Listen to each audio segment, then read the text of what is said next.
창세기 38장 24절부터 30절까지 말씀입니다.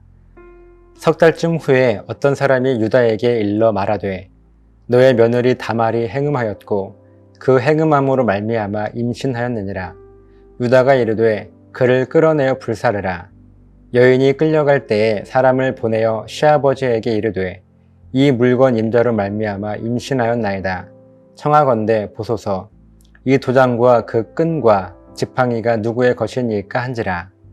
유다가 그것들을 알아보고 이르되 그는 나보다 옳도다. 내가 그를 내 아들 셀라에게 주지 아니하였음이로다 하고 다시는 그를 가까이 하지 아니하였더라. 해산할 때에 본이 쌍태라. 해산할 때에 손이 나오는지라. 산파가 이르되 이는 먼저 나온 자라 하고 홍색 실을 가져다가 그 손에 메었더니 그 손을 도로 들이며 그의 아우가 나오는지라. 산파가 이르되 네가 어찌하여 터뜨리고 나오느냐 하였으므로 그 이름을 베레스라 불렀고 그의 형 곧 손에 홍색 실 있는 자가 뒤에 나오니 그의 이름을 세라라 불렀더라. 아멘. 야곱의 아들 중 유다는요, 거리에 창녀와 동침을 하고 자기의 도장과 또 그 끈과 지팡이를 잃어버렸습니다. 그러나 그 창녀는 진짜 창녀가 아니라 창녀로 변장한 유다의 며느리 다말이었습니다. 유다는 진실이 아닌 이 사실에 매여 하루하루를 불안함과 두려움 가운데 인생을 낭비하며 살고 있었습니다. 그렇게 3개월이라고 하는 시간이 흐릅니다. 본문 24절입니다. 석 달쯤 후에 어떤 사람이 유다에게 일러 말하되 너의 며느리 다말이 행음하였고 그 행음함으로 말미암아 임신하였느니라. 유다가 이르되 그를 끌어내어 불사르라. 유다와 이 며느리 다말이 동침한 지 3개월이 지났습니다. 어떤 사람이 유다에게 와서 며느리 다말에 대한 이야기를 해주는 것이죠. 다름이 아니라 유다의 며느리 다말이 이 과부로 지내고 있는 동안에 하지 말아야 할 행동인 다른 남자를 만나 임신을 했다는 것이죠. 사실 유다는 며느리 다말에 대한 큰 부담감이 있었습니다.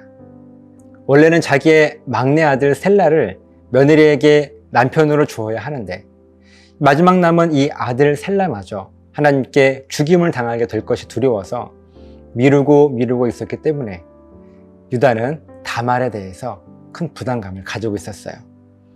그런데 마침 며느리 다말이 다른 남자와 임신을 했다는 소식을 들었고 당시의 율법으로는 이 과부가 다른 남자와 음행을 저지른 사실이 발각이 되면 바로 죽여야 했습니다. 그래서 유다는 옳거니 차라리 잘 되었다 라고 생각하며 당장 며느리 다말을 끌어내어 불에 태워 죽이라고 말합니다. 25절입니다. 여인이 끌려나갈 때 사람을 보내어 시아버지에게 이르되 이 물건 임자로 말미암아 임신하였나이다. 청하건대 보소서. 이 도장과 그 끈과 지팡이가 누구의 것이니까 한지라. 사람들이 유다의 말을 듣고 다말을 끌어내어 죽이려고 하죠. 그때 다말이 시아버지 유다에게 물건들을 좀 보냅니다. 그러면서 하는 말이 자기가 임신한 것은 분명 사실인데 자기를 임신시킨 사람이 누구인가 하면 바로 이 물건들의 주인이라고 유다에게 말을 전합니다. 그 물건은 바로 도장과 그 끈과 지팡이였습니다. 그리고 이것들의 주인은 다름 아닌 유다 자신이었죠. 26절입니다. 유다가 그것들을 알아보고 이르되 그는 나보다 옳도다. 내가 그를 내 아들 셀라에게 주지 아니하였음이로다 하고 다시는 그를 가까이 하지 아니하였더라. 유다는 며느리 다말이 보내온 도장과 그 끈과 지팡이를 보자마자 자기의 것임을 알아봅니다. 그러면서 점점 잊혀져 갔던 3개월 전 창녀를 만났던 일이 떠올랐습니다. 그리고 며느리 다말이 왜 자기에게 그런 일을 행했는지를 깨닫게 되죠. 그러면서 유다가 하는 말이 며느리 다말을 향하여서 그는 나보다 옳도다 라고 말합니다. 그 후 유다는 다시는 이 다말을 가까이 하지 않습니다.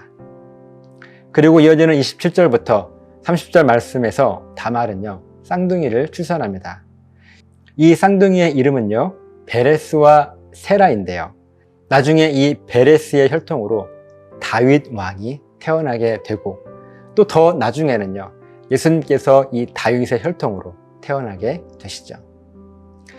매일 신앙 고백하며 하나님을 예배하시는 여러분, 아까 유다는요, 며느리 다말의 행동을 보고 하는 말이 그는 나보다 옳도다, 이렇게 이야기를 했습니다. 그런데 정말 다말이 이 시아버지 유다보다 더 옳습니까? 더 낫습니까? 본문의 말씀을 묵상하면서 아무리 고민해 보아도 유다의 행동도 옳지 않고 이 다말의 행동도 옳지 않다는 생각뿐이었습니다. 그럼 둘 다 옳지 않은데 그 중에서 유다보다는 다말이 조금 더 옳았을까요? 아니요, 그렇지도 않습니다. 유다나 다말이나 우리들은요, 불완전한 사람 중 한 사람일 뿐인 거예요. 그런데 더 놀랍고 중요한 사실은 무엇인지 아십니까? 이렇게 불완전한 사람들을 통해서 하나님은요, 하나님의 계획을 가장 완벽하고 완전하게 이루어가고 계셨습니다. 사람은요, 늘 실수하고 넘어질 뿐입니다. 그러나 하나님의 섭리는요, 실수가 없으시고 또 실패가 없으십니다. 이처럼 완벽한 하나님의 계획은요, 유다와 다말의 혈통을 통해서 다윗을 태어나게 하셨고 예수님께서 그들의 몸을 통해서 이 땅에 오시도록 인도하십니다. 여러분, 이 모든 역사가 우연이었겠습니까? 하나님의 섭리에는 우연이란 결코 없습니다. 하나님의 계획은 가장 철저하고 완벽해요. 이 세상이 만들어지기 그 이전부터, 그러니까 태초 전부터 이미 하나님의 계획은 가장 완벽하게 준비되어 있습니다. 그 계획 속에서 아담이 창조되었고 노아가 살아왔고 아브라함, 이삭, 야곱, 요셉, 그리고 유다와 다말이 살아갔습니다. 그렇게 하나님은 하나님의 계획을 아주 놀랍게 이루고 계셨습니다. 여러분은 하나님의 계획에 대해서 어떻게 생각하십니까? 정말 우연적으로 작은 일들 하나하나가 모여서 큰 일이 이루어지게 되었을까요?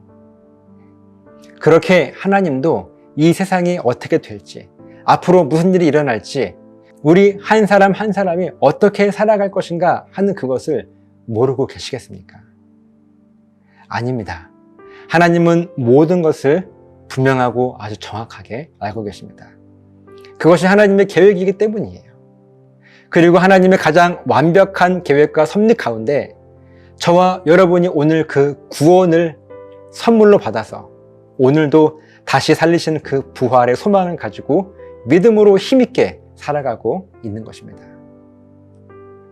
어쩌다 보니 구원을 받은 사람이 된 것이 내가 아니라 태초 전부터 이미 하나님은 나를 구원하시기로 작정하시고 예정하시고 계획하셔서 그 놀라운 섭리로 우리로 하여금 하나님을 만나게 하시고 또 하나님께서 우리들의 삶 가운데 동행하시면서 여러 가지 일들을 함께 이루어가고 계시는 거예요.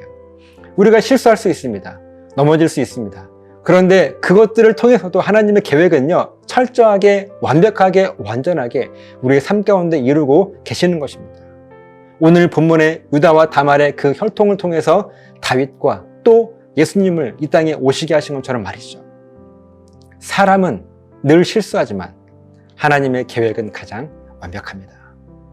그리고 그 완벽한 하나님의 섭리로 저와 여러분이 구원받았다는 사실이 얼마나 감사한 고백입니까? 오늘 이 말씀을 묵상하시면서 내가 하나님께 선물로 받은 구원의 감격을 다시 한번 깊이 묵상하는 복된 하루가 되시기를 예수님의 이름으로 간절하게 부탁을 드립니다. 기도하시겠습니다. 살아계신 하나님, 하나님의 계획 가운데에는 결코 우연이 없습니다. 실수가 없으시고 완전하시고 완벽하신 하나님의 계획 가운데 우리의 실수마저도 하나님의 계획으로 이끌어 가시는 그 인도하심을 바라봅니다. 또한 하나님, 그 완벽한 계획 가운데 나를 구원해 주셨습니다. 그 은혜가 얼마나 감사한지요. 그 구원의 감격에 우리가 흠뻑 젖어 살아갈 수 있도록 도와주시고 오늘 하나님의 그 섭리를 우리가 붙들고 승리할 수 있도록 도와주시옵소서.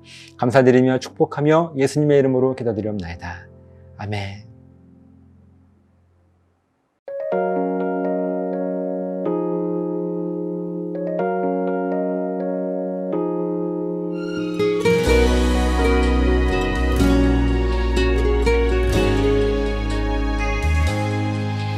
내가 지금까지 지내온 곳은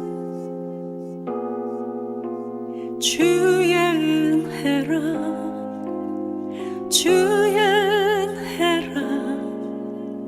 지금까지 지내온 곳은